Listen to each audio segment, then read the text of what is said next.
Okay, so it would help if you had out your periodic table, because what we're going to be doing next follows a pattern that you find on the periodic table. Okay, so in your test references, you have a packet of test references. You will have a copy of the periodic table, a large copy like that fits an entire 8.5 by 11 sheet of paper. Okay.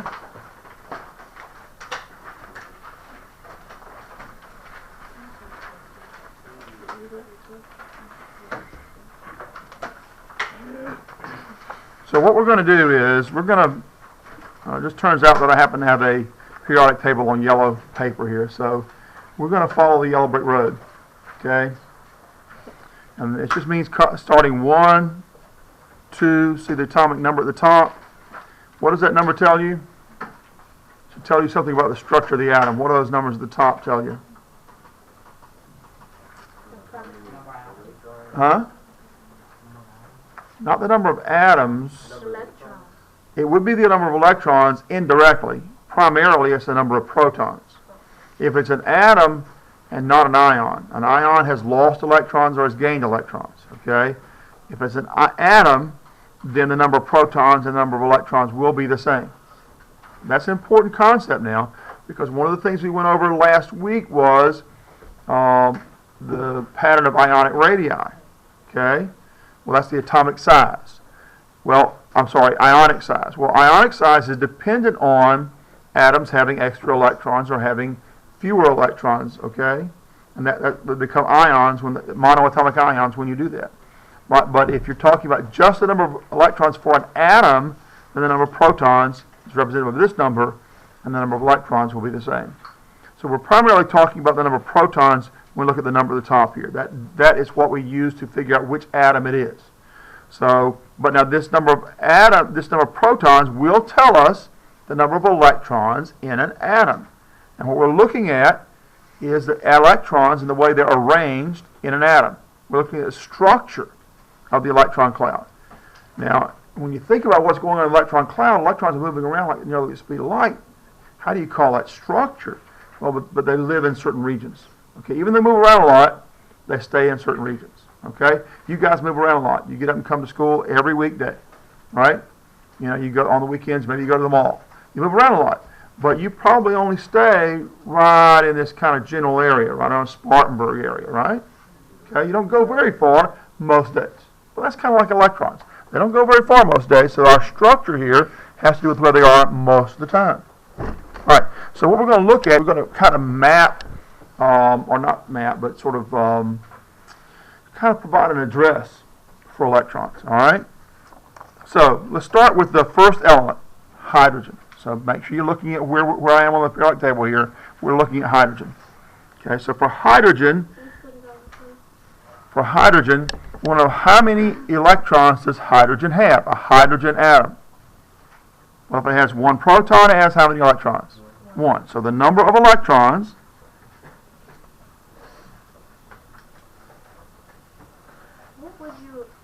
is 1. Well, we'll get back to that. I'll come back and give you a title in just a minute, okay? Basically, what we're looking at today, if you want an objective for today, is what we're going to do is look at how electrons arrange themselves in this thing we call the electron cloud. Can you write a little bit Number of electrons. Okay. I'll write a little bit bigger, sure, but if I write a little bit bigger, we're going to end up using it. Becomes a little harder to follow a pattern. Okay. All right. Now, this first row of the periodic table,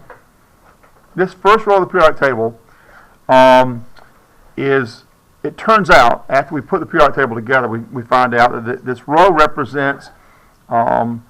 actually represents electrons that are organized in a first primary energy level. So if you remember, when we drew our picture of the atom, we had a nucleus, and then we had all those concentric circles that represented spheres of energy levels, right? So we had 1, 2, 3, and so forth, and they got bigger and bigger and bigger. Well, this first row of the periodic table is talking about electrons that are here in this first energy level, okay? And that's for an atom that is what is called in the ground state. So let me back up just a minute and talk about ground state. Yeah, last Friday we did a lab on which dealt with the properties of spectrophotometry. And earlier in the week, we did some demonstrations that had to do with this thing called spectrometry. Well, what we're doing is exciting electrons when we do that. Well, what we're talking about here are electrons that are not excited. Okay? They're ground state. They're lazy. It's first thing in the morning. Don't want to get out of bed. Electrons. Got it? All right. So we've got one electron. Well, where that electron is located, we can kind of figure out by following the pattern on the periodic table. So it's in a primary, this first electron is in a primary energy level. I'm going to use capital E for energy, primary energy level. Okay, so we have all the electrons in a hydrogen, since I only have one, is in the first primary energy level. And that corresponds to this first row. Yeah.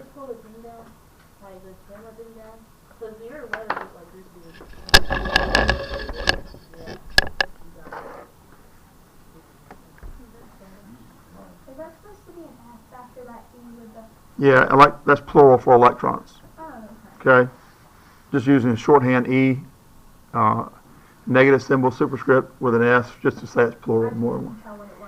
I know there's only one electron in a hydrogen, but we're going to get to more than one in a minute. Okay.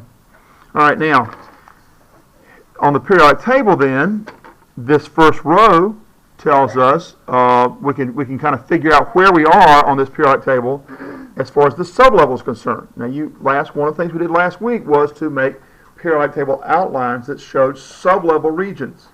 Okay, and raise this back up. Okay, and what we found out last week was that these first two columns here represent what sublevel region? S. But we had to move helium over here because it's also part of that S sublevel region. So for sublevel regions, helium belongs here. Okay? And what sublevel region do we have over here except for the helium? P. And here?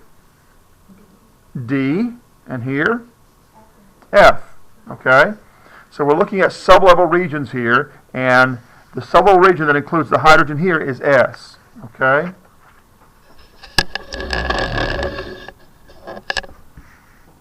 So primary energy level is 1. Sublevel region is S.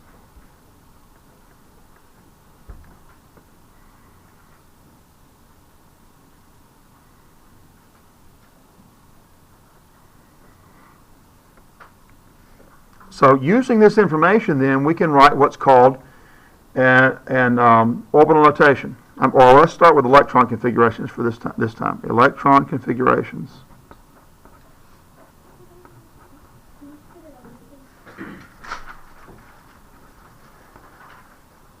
Okay. The electron configuration starts with the symbol for the atom, then starts with the primary energy level,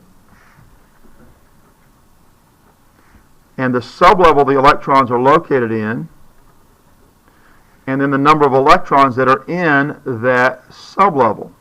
In this case, there's only one electron. It has to be in this S sublevel. So we're going to write this as a superscript 1. How do you know which sublevel is in? That's what we're going to use that regions of the periodic table, SPD and F regions, are for in a minute, okay? All right. I'm just kind of getting you started right now. When we start doing it more and more, if you don't remember SPD and F, it would be really good for you to get out that periodic table outline so you can see SPD and F. You can see where those regions are, and it'll help you learn it and remember it. Okay? So get out those notes. What? Where SPD and F are located? Where's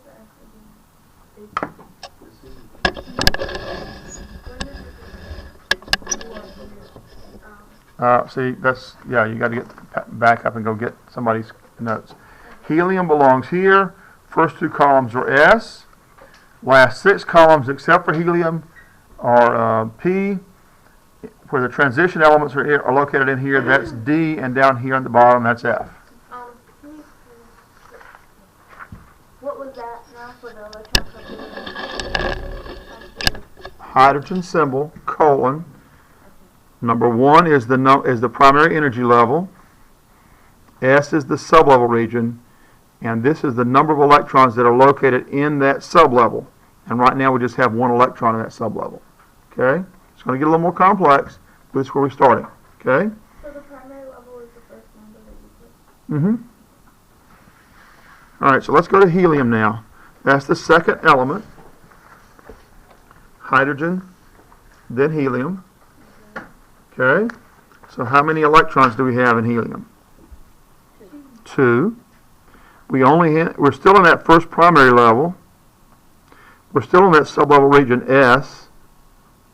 So now helium has an electron configuration of 1, S, and a superscript 2 because there are 2 electrons in S.